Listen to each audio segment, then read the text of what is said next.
Hello dear, how are you doing today? Of course, it is a beautiful day, and I know that the Lord has been good to you as He has been good to me and everyone out there. Yes, it is that beautiful moment on TV where we get to talk about parenting right. Parenting right is something that most parents these days struggle with.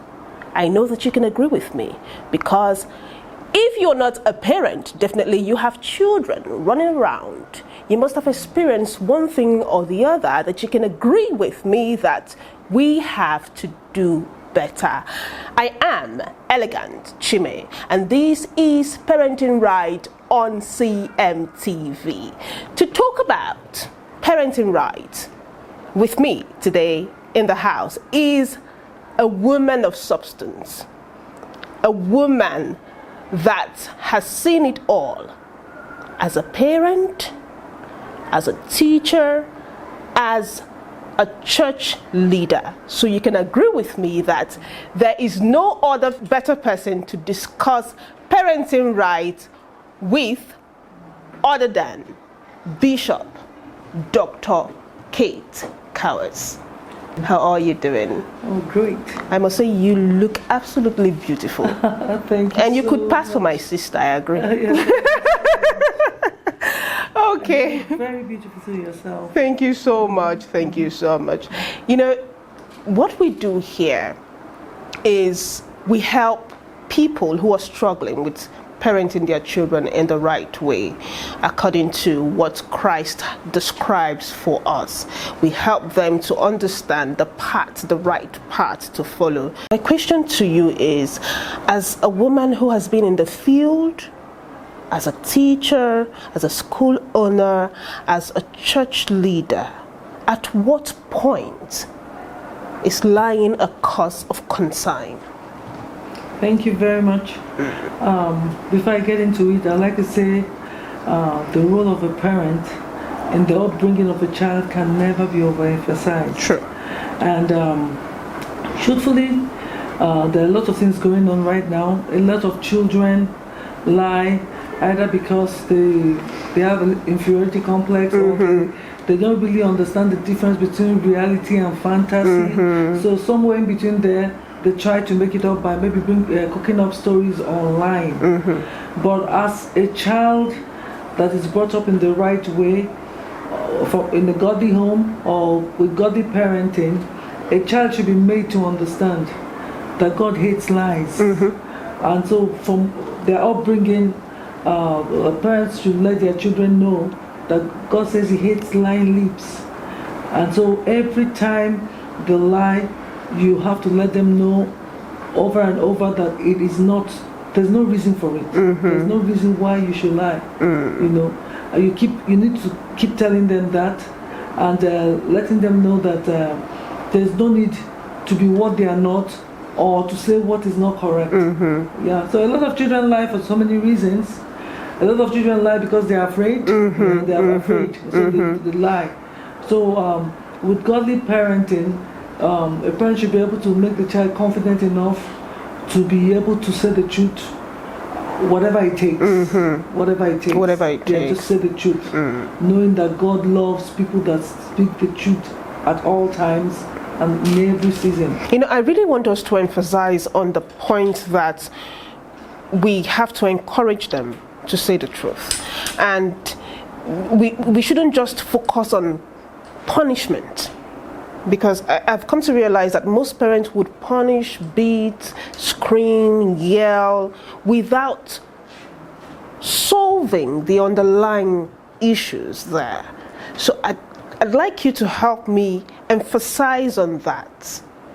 Okay, yeah. So as a Christian, as a parent, we should know that some of the character traits our children display maybe are things they observe, maybe even from you as a parent, or from what is going on in the society and all that. And so we should know that a lot of things that the children display is not just physical. There's a spiritual angle to everything. Okay. Yeah, and there are some pattern issues also that are related to these things. And so you find that sometimes if a child is parented by a liar, a father that lies or a mother that lies, They pick that up. They just pick that up and all that. So the children should not be harshly judged, but they should be loved and told the reason why lying is a no-no. Okay. You know, and then as against you know, beating and all that, even in my school here, we frown at, you know, beating for no, you know, and all that. No reason. Before it gets to that point, he has to go to the principal's office. Where parents should be able to know that when children are reinforced for doing the right thing, you find out that maybe if a child has been lying all this while and everything, and maybe one of the siblings tells the truth always, there's a little bit of, give a little bit of reinforcement, do something that will make the child know that there's a reward for being good. Punishment is not always the way out. You know, punishment has to come in only when, you know, it reaches a certain level. You know, but I don't believe that as a parent you should keep, you know, pounding the child and beating the child for lying. You know, you can tell the child the disadvantages of lying and then reinforce good behavior. When the child is truthful, you reinforce that behavior, encourage the child to that is the way to go. So that is why I feel we should do. Reinforcing good behavior by constantly reminding the child that lying should not be something that, you know, they cultivate, right? Yes. Now, let's talk about discipline, right? Discipline and love. Most parents find it difficult to differentiate, you know, between the two. You find someone who says, I don't want to be my child's friend. Or you hear someone who says, I don't want to love my child more than I should parent my child. Where do we find the balance? Okay, truthfully, and for me, I don't believe that you should be your child's friend. You know, you should be able to draw the line. You know, so many times I tell my son, particularly my last baby, I am not your friend, I am your mother. You know, you should listen to me, because children tend to, you know, absorb whatever environment they find themselves in very easily, and then they want to become, you know, take advantage of your niceness and everything. I'm not saying you should be strict, overly strict, or become like the lion of the tribe of the house or something. Yeah, but I'm saying that there should be a serious balance. When you are playing, you're playing, and then when mommy is serious, you are serious. You know, you can't be overly strict at the expense of your child feeling free to come and talk to you and relate with you. But at the same time, you can't be too loose. You know, because if you're too loose, there's a problem with that. Because when you're serious, they'll think you still play as usual. Like my grandbaby right now, I was telling the mother that you can't be disciplining her, you can't be telling her no and be laughing. So when it's time to laugh, you laugh, you know, play and everything. When it's no, it's no. You have to be firm. You know, when the children know that now it is no longer playtime, it is serious time, they should be able to sit up and, you know, and understand that. But this balance can be very tricky and very difficult for a lot of parents. You know, so because basically when you bring a child to the world, you love that child and you want the best for the child and all that. The Bible, you know, talks, you know, about when you spare the rod, you spoil the child. And so bringing up the child in the disciplined way can never be overemphasized in the Christian home. Let your no be no, let your yes be yes. Let your no be no and let your yes be yes. Know when to stand and know when to step away. Standing and stepping away. If we look at the situation that surrounds so many children today, you realize that we have so many children who are withdrawn. So many children who can really express themselves. And research has proven that we have a whole lot of these children, especially the ones in primary and secondary school, going through a whole lot of emotional and mental, you know, challenges that their parents are not even aware of, right?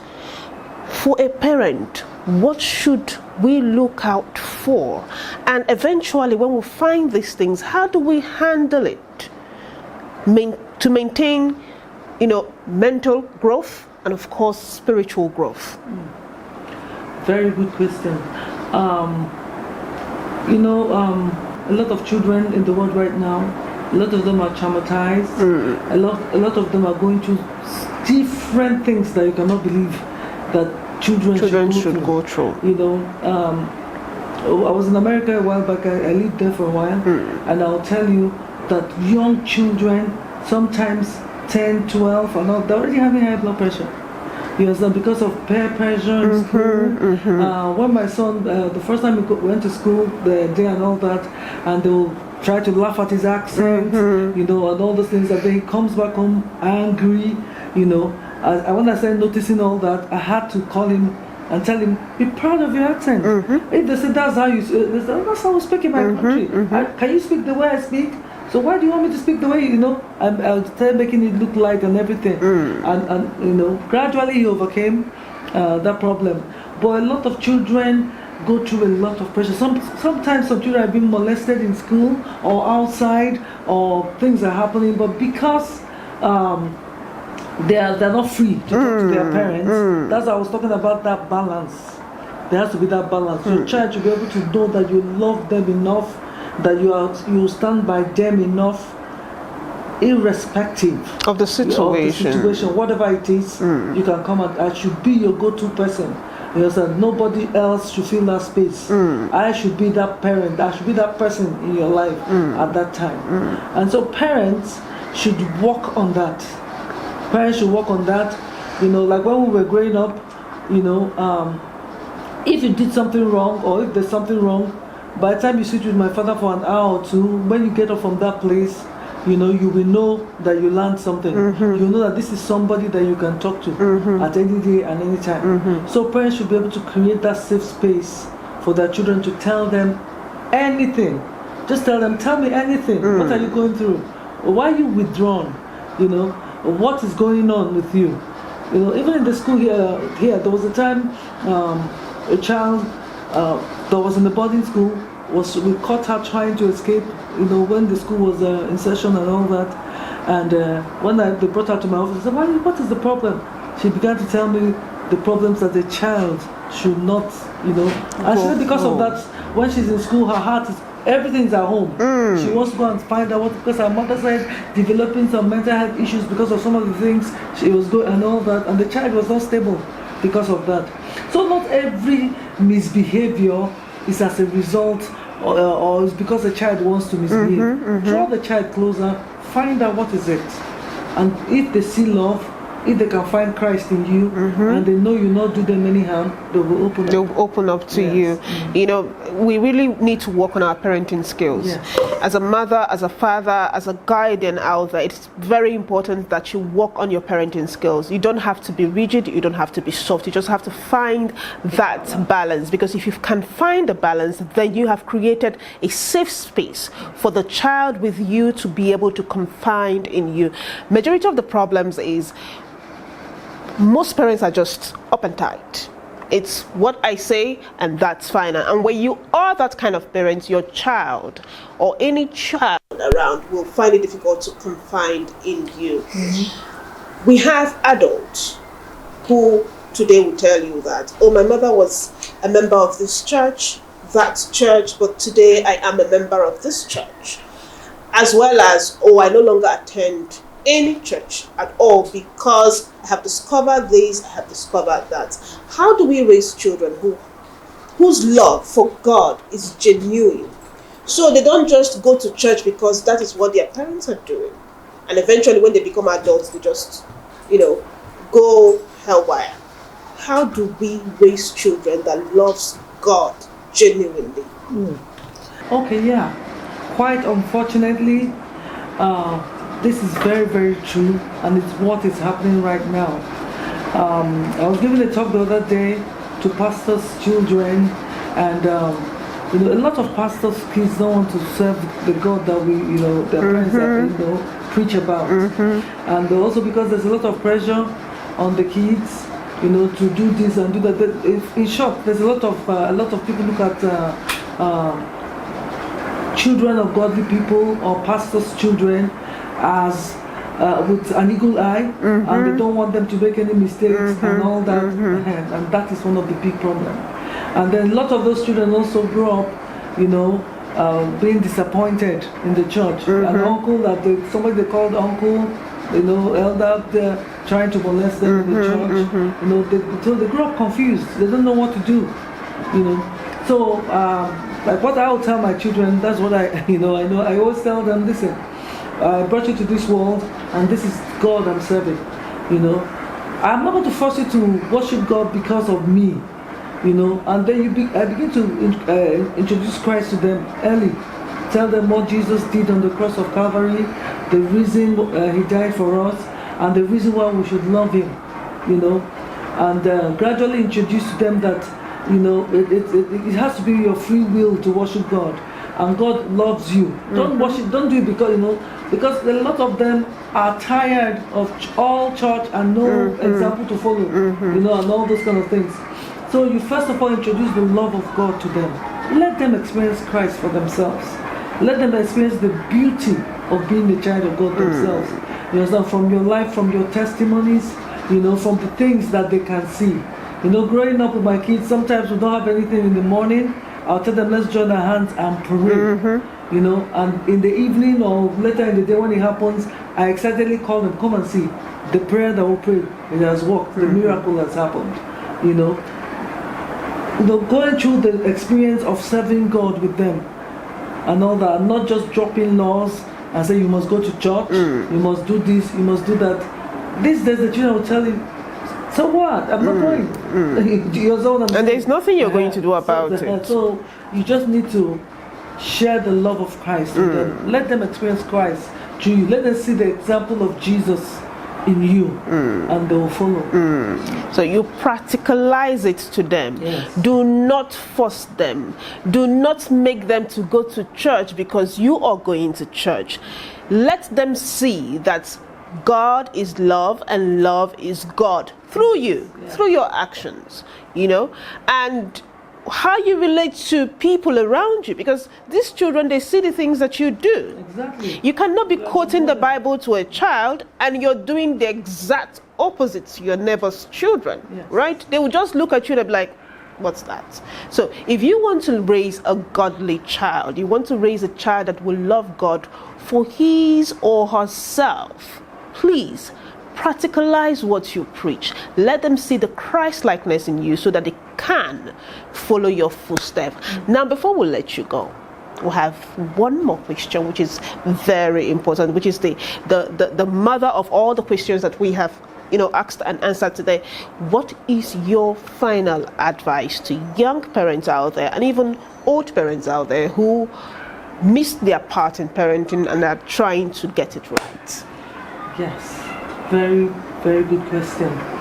I tell you, a lot of parents in the past generation and even right now, we got it wrong.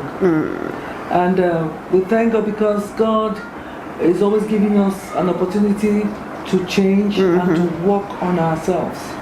The parenting style that was modeled to us is not the best. There has to be a balance between being overly strict and being, somebody that a safe space for your children. For your children. For your children. So please, young parents, you have an opportunity now, to start right. Don't make the mistakes that some of us made and later we try to correct and all that. Don't be a stiff parent. Love those children and love them genuinely. And one of the best ways you can show that you love those children genuinely is to introduce them to Christ. Don't be judgmental. Don't pull them down. Don't say things to them that will make their esteem below. Don't compare them with other children. Don't say, look at this is like this and you are like this, and all that. Play an active role in their lives. Because these days we have a lot of parents that work, travel, and they're not giving those children the required attention, love and care and direction that we should give them. So please, I'd like to talk to our young parents. Please give your children time. Give each child time in a week. Pray for each of your children by name. every day, and pray for their destinies, and pray that they don't miss their place in destiny. It is very, very important. So we need to be proactive as the parents of these days. We need to be proactive. Okay, I have learned a lot, and I know that you have equally learned so much, especially when it comes to giving time to your children individually. Do not compare, because they are all gifted individually and they are all unique in their own way, right? The fact that your mother did it, the fact that your father did it, does not make it right. You have the opportunity to do better. So I want you to work on getting it right. Parent the right way, and I guarantee you that you are going to enjoy those children eventually when they become old, or when you become old rather. Thank you so very much. It has been an honor having you, and I'm very sure that we will have you next time. Thank you. Thank you so very much. Thank you. Thank you so much. Thank you for having me. Thank God you. Bless you. All right, people. This is what we'll draw our curtain for this week's edition. Definitely we will be back same time, same place. I am Elegant Chime, and this is Parenting Right on CMTV. Thank you for watching.